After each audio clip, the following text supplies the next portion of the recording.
क्या बोलते हैं। अब हमने कैसे स्टार्ट किया है, ठीक है।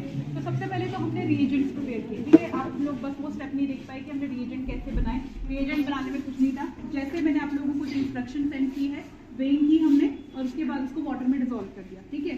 जो फर्स्ट था हमारे पास में पोटेशियम डाइक्रोमेट, ठीक है, ये बनाया हमने। अब देखो उसमें 1 लीटर के लिए कैलकुलेशन है, but we don't need it for 1 litre, ठीक है। तो ऐसा नहीं होता है कि केमिकल अगर 1 लीटर है, क्योंकि अब देखो जो स्टैंडर्ड सारे ऐसे सोल्यूशन है, 1 नॉर्मल है, 1 मोलर है, उनकी कैलकुलेशन 1 लीटर के लिए होती है, ठीक है। मतलब आपको जो फॉर्मूला लगाते हो, but when we don't need it like 1 litre, तो हम क्यों बनाए उतना। अभी जैसे अप्रॉक्सीमेटली ये 20-40 ml जो है वो यूज होगा, ठीक है। तो अब इसको मैं रख दूंगी, कल के अगर दोबारा एक्सपेरिमेंट रिपीट करना है तो हम इन्हीं केमिकल्स को फिर से यूज कर लेंगे, ठीक है। सो पोटेशियम डाइक्रोमेट जो है ये हमने इस तरह से बनाया, because like a metal ion, तो आपको पता है कि मेटल्स की जो टेंडेंसी है दे शो लाइक कलर, तो मोस्ट मैक्सिमम टाइम पे उनकी कलर सोल्यूशन ही बनते हैं, ठीक है। सो ये हमारे पास ये सोल्यूशन बना फर्स्ट है, ठीक है। बेटा हम जरा एल्यूमिनियम फॉइल मांगे, कभी भी किसी सोल्यूशन को ओपन नहीं छोड़ते, अभी हम इसको कवर करके रख देंगे। सो ये बन गया हमारे पास। उसके बाद हमारे पास था सेकंड सोल्यूशन, जो कि हमने टाइट्रेशन के लिए यूज करना है, जो हम इस ब्यूरेट के अंदर डालेंगे, ठीक है। वो हमें ज्यादा चाहिए हो सकता है, इसीलिए वो मैंने 500 ml बनाया, ठीक है। तो उसमें भी जस्ट था कि हमें फेरस सल्फेट सोल्यूशन की, आप लोग देखना आपको जो प्रोटोकॉल दिया हुआ है ना, उसमें 2 मेथड दिए हुए, ठीक है। ध्यान से देखना उसमें कि किस तरह से उसको सैचुरेट किया हुआ है उन्होंने। बेसिकली इसमें हम क्या कर रहे हैं कि एसिड के थ्रू जो है उसको सैचुरेट भी कर रहे हैं, ठीक है, क्योंकि सल्फ्यूरिक एसिड जो है वो उसमें यूज होगा। तो अब उसमें एक मेथड है कि लाइक 196 ग्राम जो है, ठीक है, वो लिया हमने, और उसको जो है 20 ml उसमें कंसंट्रेटेड H2SO4 डालना है। अब जब हमने, बस आप लोगों ने ये ध्यान रखना है, like when you are like able to handle it like yourself, जब आपको कभी भी अपने आप करना, तो सल्फ्यूरिक एसिड को कभी भी ऐसे इमीडिएटली नहीं डालना है। वाटर में वो इमीडिएट रिएक्शन देता है, उसमें एक्सप्लोजन ऐसा हो सकता है, एकदम से रिएक्शन होगा ना, वो ऊपर उछल के आ जाता है। तो उसको क्या करना है, हमेशा स्लोली थोड़ा थोड़ा सा ऐड करना होता है, ठीक है। ऐसा नहीं है वो बाकी और कोई प्रॉब्लम नहीं है उसकी वजह से। और दूसरा ये कि उसको हैंडल करते हुए थोड़ा सा ध्यान रखो कि आपकी बॉडी पे ना पड़े, ठीक है। तो फिलहाल तो आज हमने पाइपेट से किया, तो इतना नहीं, और प्रिकॉशन मैंने पहन लिए थे, ठीक है, कि मैं आप लोगों से नहीं करवा रही, मैं कभी करवा रही हूँ, ठीक है। तो अदरवाइज बाकी उसमें जो है मेन ध्यान रखने वाली बात ये है कि बस हमारी स्किन पे नहीं पड़ना चाहिए, ठीक है, और अपने कपड़ों से दूर रखो, because it can damage your clothes, ठीक है। दूसरी चीज़ है इसमें, दूसरा मेथड था इसको बनाने का कि या तो हम उसमें लाइक अप्रॉक्सीमेटली 140 ग्राम लेके उसमें हम 40 ml कंसंट्रेटेड H2SO4 बना सकते हैं, ठीक है। तो 2 मेथड से था उसको बनाने का। बेसिकली उसमें सैचुरेशन है, because it is ferrous ammonium sulphate, उसका अमाउंट हमारा डल रहा है। या तो हम केमिकल ज्यादा लेके कम एसिड ऐड कर रहे हैं, या फिर केमिकल कम लेके ज्यादा एसिड ऐड कर रहे हैं, ठीक है। उसी तरह से जो है आपका फाइनली सोल्यूशन बन गया। तो इसमें मैंने कोई भी अपनी तरफ से कोई ऐसा कैलकुलेशन नहीं किया, जो एज इट इज स्टैंडर्ड चीज, इसलिए मैंने एज इट इज फॉलो किया, ठीक है। उसके बाद सेकंड है हमारे पास इसमें बाकी चीजें जो है, एक है जो केमिकल वो पाउडर फॉर्म में डायरेक्टली डलेगा, ठीक है। मतलब वो उस पर्टिकुलर रिएक्शन के हिसाब से जो हम स्टार्ट कर रहे हैं उतना उसमें डलना है, ठीक है। तो फर्स्ट स्टेप था, ये दोनों केमिकल बन गए, उसके बाद हमने स्टार्ट कर दिया। तो अभी मैंने एक ग्रुप की सॉइल सैंपल लिया है और साथ में स्टार्ट किया है ब्लैंक सैंपल, ठीक है। बिकॉज ये जो ऑक्सीडेशन रिडक्शन का जो इसमें रिएक्शन हो रहा है बेसिकली, तो क्या हो रहा है कि जो हम केमिकल इसमें यूज कर रहे हैं, जो ये यूज कर रहे हैं, या हम H2SO4 यूज कर रहे हैं, तो बैकग्राउंड में जो चेंजेस हो रहे हैं उसमें, ठीक है, तो उस चीज को मिनिमाइज करने के लिए कि जो हमारे सैंपल के साथ में जो रिएक्शन हो रहा है उससे ये कितने डिफरेंट है, उस चीज को नल आउट करने के लिए, जैसे स्पेक्ट्रोफोटोमीटर में करते हैं ना कि एक रीडिंग होती है, उसमें से ब्लैंक की रीडिंग को माइनस कर देते हैं ताकि जो बाकी हो आपके सैंपल की रीडिंग हो, ठीक है, या जिस चीज से क्रॉस कर रहा है वो, ठीक है। बेसिकली स्पेक्ट्रोफोटोमीटर में क्या होता है, उस कंसेप्ट से आपको ज्यादा इजी होगा रिलेट करने के लिए। फॉर एग्जाम्पल लाइक कोई एक एक्वस सोल्यूशन है, उसमें से हमारी लाइट पास की,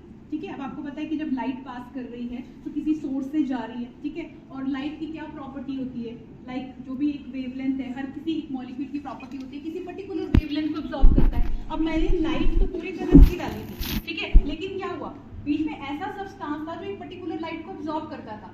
तो अब मुझे दिख नहीं रहा है, हमें तो लग रहा है कि पूरी लाइट जो गई क्रॉस की, लास्ट में जो डिटेक्टर उसके ऊपर पूरी लाइट आई, लेकिन बेसिकली ऐसा नहीं है। क्यों, क्या हुआ, लाइट के कुछ पार्ट को बीच में से कुछ मॉलिक्यूल्स ने एक्सट्रैक्ट कर लिया, ठीक है। लेकिन अब ये जो चीज थी जो एज अ मीडियम एक्ट कर रही थी, तो जब हम अपने किसी सैंपल के रेफरेंस में उस चीज को ले रहे हैं, क्योंकि आपका कोई भी सैंपल बेटा सॉलिड को लोगे नहीं, डिसॉल्व करोगे ना उसको, उसमें से तभी हम उसको जो आपके पास ये क्यूबिट्स होती हैं उसमें डालते हैं, ठीक है। तो अगर किसी सैंपल को डिसॉल्व कर रहे हैं, तो जो मीडियम है जिसको डिसॉल्व किया जा रहा है, तो क्या वो इंटरफेरेंस तो नहीं क्रिएट कर रहा है इस पाथ के लिए, यानी जैसे लाइट क्रॉस की कहीं वो भी तो नहीं अब्जॉर्ब कर रहा है। तो उस चीज को नल आउट करने के लिए हमेशा हम अपने पहले ब्लैंक सैंपल की रीडिंग लेते हैं, यानी जिसमें हमारा सैंपल नहीं होता है, जस्ट कोई भी मीडियम जो हमने अपने सैंपल को डिसॉल्व करने के लिए यूज किया उसको हम इसमें यूज करते हैं। ठीक है, उसमें से पास करेगी तो उस चीज को जो उसने एब्जॉर्ब किया, उसके बाद जो हमारे सैंपल्स को जब हमने रन किया उसकी जो रीडिंग होगी, ब्लैंक वाली रीडिंग को हमेशा आपकी सैंपल वाली रीडिंग से माइनस किया जाता है और उसे एक रीडिंग कंसीडर किया जाता है आपके सैंपल की। बात समझ आया? वही चीज हम यहाँ पे कर रहे हैं कि जब हम ये पूरा ऑक्सीडेशन का जो हमारा रिएक्शन हो रहा है तो हमारे केमिकल कंपोनेंट्स के बीच में जब हमने सॉइल सैंपल नहीं डाला है तो वहां पे भी तो बैकग्राउंड में रिएक्शन हो रहे हैं, तो उन रिएक्शंस को साइड आउट करने के लिए हम अपने सैंपल वाले में से इनकी जो ब्लैंक होगा जिसमें हमने अपना सैंपल नहीं डाला है उसकी वैल्यू को हमेशा माइनस करेंगे आपकी सैंपल की वैल्यू से, और वो आपकी सैंपल की वैल्यू जो है वो कंसीडर की जाती है बेसिकली। ठीक है, तो अब यहाँ पे हमारे पास दो जो है बेसिकली हमने सैंपल स्टार्ट किए हैं। सो इसमें इस तरह से मैंने दो बीकर लिए हैं, जो आपको डार्क कलर का दिख रहा है इसमें सॉइल सैंपल है, और जो जिसमें नहीं है थोड़ा लाइटर कलर है इसमें जो है कुछ भी नहीं है। ठीक है, तो हमने क्या किया, फर्स्ट इसी से स्टार्ट किया कि इसमें पहले अपना सॉइल सैंपल डाल दिया, ये ब्लैंक था। उसके बाद पोटेशियम डाइक्रोमेट दोनों में सिमिलर अमाउंट ऐड किया। उसके बाद नेक्स्ट स्टेप में था डाइजेशन के लिए सल्फ्यूरिक एसिड का यूज था, दोनों में सिमिलर अमाउंट जो है वो सल्फ्यूरिक एसिड ऐड कर दिया। ठीक है, अब सल्फ्यूरिक एसिड ऐड करने के बाद we will keep these samples for 30 minute digestion reaction.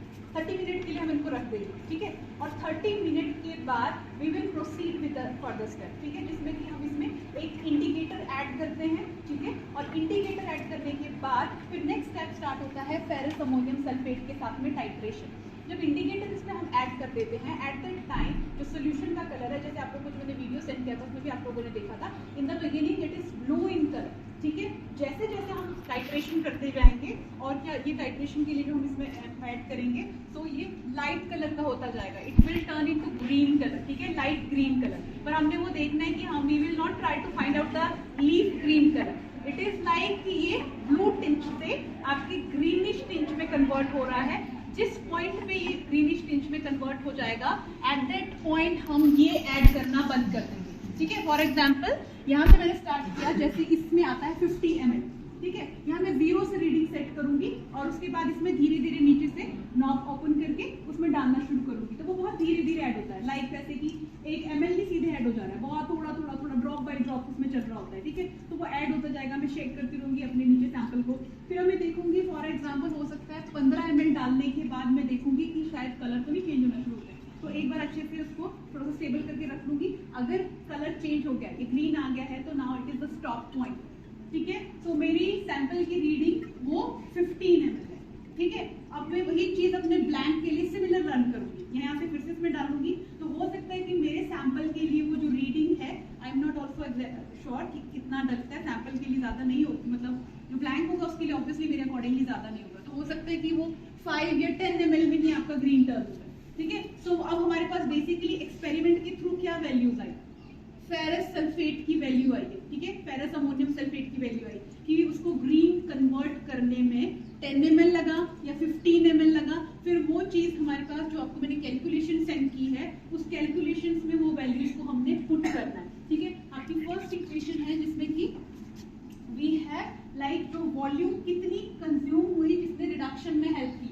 ठीक है, ऑब्वियसली कहीं ऑक्सीडेशन हो रही है तो किसी दूसरे कंपाउंड की रिडक्शन होगी ना वहाँ पे, सो कितनी वॉल्यूम यूज हुई, तो उसमें हमारे पास यहाँ पे जैसे इक्वेशन है A B - C divided by B। ठीक है, तो A इसमें हमारे पास है amount of potassium dichromate use, कितना डाला था मैंने स्टार्टिंग में, आपके उसमें है 10 ml, हर सैंपल में मैंने वो 10 ml डाला है, तो यहाँ पे आपका A में आ जाएगी वो वैल्यू 10 ml।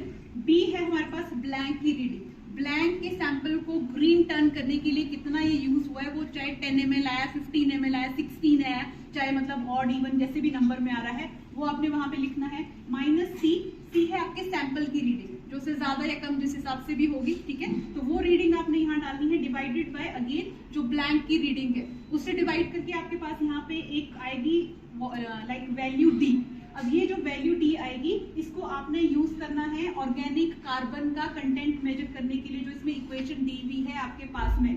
ठीक है, D की वैल्यू चाहिए, ये सब कुछ हम D की वैल्यू के लिए कर रहे हैं यहाँ पे। ठीक है, जिससे हमें पता चल रहा है कि डाइक्रोमेट की रिडक्शन के लिए कितना फेरस अमोनियम सल्फेट जो है फाइनली हमने यूज किया है, ठीक है। तो वो वैल्यू चाहिए आपको यहाँ से, बाकी सब जो वैल्यू आ जाएंगी आपने इस इक्वेशन में डालनी है, और नीचे जो भी इसकी कैलकुलेशन है वो आपने करनी है, ठीक है। जो यहाँ पे अनदर डिफरेंट जो इसमें मेंशन की हुई है, तो वो सारा जो है फिर आपने करके बताना है मुझे बाद में, ठीक है। तो फिलहाल अभी हम देख लेते हैं कि कितना हुआ बेटा, कितना